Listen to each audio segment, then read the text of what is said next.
Y siempre dentro de los temas nacionales que son de gran importancia para todo el país en general, pues ayer le platicábamos sobre el asunto del nombramiento de la ministra, de la nueva ministra de la Suprema Corte de Justicia de la Nación, que entra en sustitución de Arturo Saldívar, que renunció para integrarse a la campaña de la doctora Claudia Sheinbaum. El caso es que después de dos intentos, el Senado de la República, por primera vez en la historia del México moderno, en muchos años, no pudo ponerse de acuerdo y no hubo un consenso para nombrar a la presidenta, a la nueva ministra de la Suprema Corte. Aquí el caso es que el presidente de la República ayer mismo terminó nombrando a Lenia Batres para un tema, pues ya ocupar este cargo en la Suprema Corte de Justicia. Para un comentario legal sobre esta situación, tengo en la línea al maestro Francisco Burgoa, quien es catedrático de la Facultad de Derecho de la Universidad Nacional Autónoma de México. Maestro, muy buenas tardes, muchas gracias por aceptar la entrevista. Les saludo desde Mérida, Yucatán.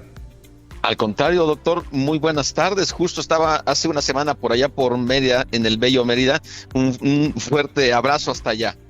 Muchísimas gracias. Además, hoy tuvimos el plus nacional de que se inauguró el Tren Maya y aquí estuvo el señor presidente con toda la estructura de la Secretaría de la Defensa. Doctor, maestro, perdón, ¿cómo interpreta, qué opinión le merece a usted el asunto de que el Senado no se pudo poner de acuerdo después de, pues creo que, no sé, en los anales de la historia jurídica creo que no había sucedido un caso como este? Efectivamente, doctor, no había sucedido un caso de este tipo y hay que tener en cuenta lo siguiente. El actual procedimiento de designación de ministras y ministros de la Suprema Corte es a partir de la reforma constitucional del 31 de diciembre de 1994. Es decir, ya a partir de 1995 y hasta la fecha, tenemos este procedimiento actual que indica que el presidente debe de presentar una terna con personas que cumplan con los requisitos constitucionales que se establecen en nuestra ley fundamental y que esa terna tiene que ser sometida a una revisión por parte del Senado de la República para que determine si se cumple o no con los requisitos de elegibilidad y de idoneidad. Y una vez que se cumplen, se verifica que se hayan cumplido, se somete a la votación del Pleno del Senado esa terna y si el Senado decide alcanzar un amplio consenso porque se requiere el voto de la mayoría calificada, es decir, 2/3 de las senadoras y los senadores presentes, entonces de esa terna se tendrá ya a la ministra o al ministro. Pero si el Senado rechaza dar su voto en una mayoría calificada a los integrantes de esa primera terna, se entenderá por rechazada. Por lo tanto, el presidente podrá presentar una segunda y última terna. Esa segunda y última terna, basta con que el presidente solamente sustituya a una persona para que se considere como una nueva, tal y como acaba de suceder precisamente en el actual procedimiento que culminó con la designación de Lenia Batres Guadarrama. Porque ahí solamente el presidente mantuvo a Berta Alcalde y a Lenia Batres y solamente sustituyó. En la primera terna estaba María Estela Ríos y en la segunda puso a Heréndira Cruz Villegas. Solamente fue ese cambio, el presidente propuso la segunda terna y como sabemos la segunda terna también fue rechazada por el Senado. Por lo tanto, da la posibilidad a que por primera vez en lo que va de la vigencia de la presente Constitución de 1917 y sobre todo a partir del actual procedimiento que ya es vigente a partir de 1995, es el presidente que no pudo construir acuerdos en el Senado. ¿Por qué? Porque los perfiles que propuso son perfiles que, si bien es cierto, cumplen con los requisitos de elegibilidad. En cuanto a la idoneidad, en mi opinión, no los cumple por la evidente cercanía de los perfiles propuestos por el presidente con su proyecto político, con Morena, porque el presidente, y lo dijo abiertamente, él apostaba para que quien llegara pudiera ser una persona que defienda su proyecto político antes que defender la Constitución.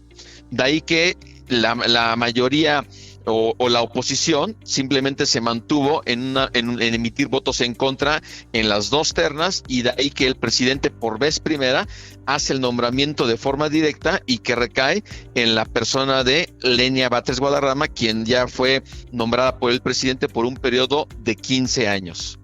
Maestro, ¿y qué opinión le merece a usted pues esta elección, digo, en el tema de que pues los anteriores pues personas que han sido postuladas y a la postre pues parte de la Suprema Corte de Justicia, como el caso tan famoso de la ministra Yasmín Esquivel, que pues tiene todavía algunas cosas pendientes académicamente hablando? En particular, este tema de Lenia Batres, que es además hermana del actual jefe de gobierno de la Ciudad de México, jurídicamente, desde el punto de vista de la consolidación de la Suprema Corte de Justicia, ¿qué opinión le merece a usted este nombramiento? O sea, número uno, estoy totalmente de acuerdo en que Lenia Batres y cualquiera de las mujeres propuestas en ambas ternas por parte del presidente de la República cumplen con los requisitos constitucionales, los requisitos en abstracto. Pero en la parte concreta, ninguna de ellas garantizaba que puedan ejercer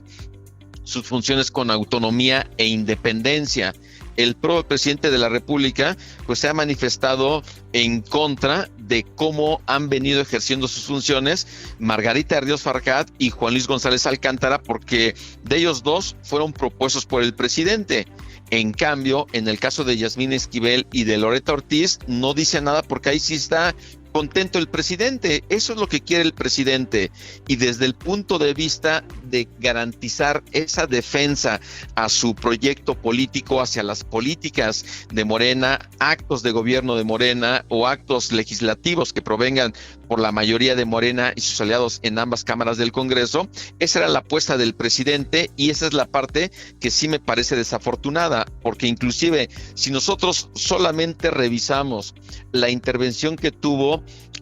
la aspirante Lenia Batres ante el Pleno del Senado de la República la noche del miércoles 13 de diciembre, nos vamos a dar cuenta cómo ella empieza a hacer una serie de comentarios que son más en la defensa de las ideas del presidente López Obrador. El hecho de que ella comenta de que no han respetado la Constitución las ministras, ministros y jueces en general del Poder Judicial de la Federación, porque ganan más que el presidente de la República, y que inclusive si ella llegase a ser designada como ministra, ella va a devolver ese excedente de su remuneración a la tesorería de la Federación por considerarla un recurso, una remuneración indebida de forma excedente. Y también empieza a hacer una serie de señalamientos hacia el Poder Judicial que deben de someterse a control político, control administrativo, que hay una impunidad en cuanto a los asuntos que llevan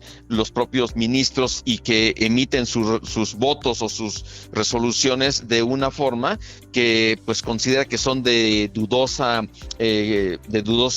alguna forma sostenibilidad, esos votos que pueden emitir ministras y ministros. El hecho de que comenta que hay corrupción, de que está de acuerdo que se voten por el voto popular directo aquellos ministros, magistrados y jueces, o inclusive hasta criticó el tema de que no ha habido esa devolución del dinero de los fideicomisos del Poder Judicial para apoyar a las personas damnificadas en el estado de Guerrero. Es decir, muchas ideas que solamente con nosotros haberlas escuchado nos damos cuenta cómo ella va con un perfil radical para defender con argumentos políticos sobre argumentos jurídicos todos aquellos asuntos que sean de interés del presidente de la República o de Morena. Eso es lo que hoy tenemos, un perfil de Lenia Batres que se va a alinear con la forma en cómo han venido votando Yasmín Esquivel y Loretta Ortiz. Es decir, hoy tenemos 11 ministras y ministros, de los cuales 3 pues parece que se van a decantar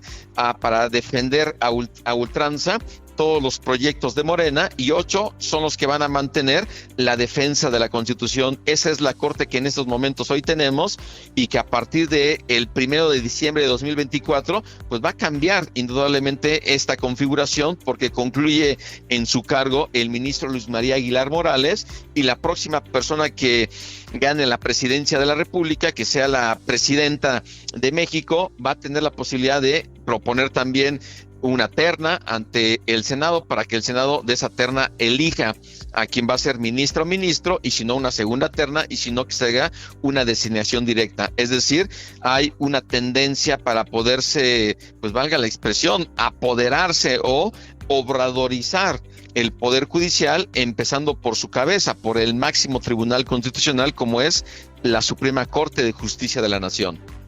Menudo lío en el que estamos, maestro, menudo lío. Le agradecemos mucho su participación y sus comentarios para nuestro auditorio aquí de la ciudad de Mérida. Muchas gracias por la entrevista y bienvenido aquí a Mérida cuando usted guste, esta es su casa. Muchísimas gracias, doctora Lamilla, y siempre un gusto estaré yo ahí para platicar con ustedes cuando sea convocado. Muchísimas gracias, maestro. Él fue el maestro Francisco Burgoa, catedrático de la Universidad Nacional Autónoma de México, de la UNAM, que pues nos está comentando la situación que se presenta con este nombramiento por parte del presidente de la República para la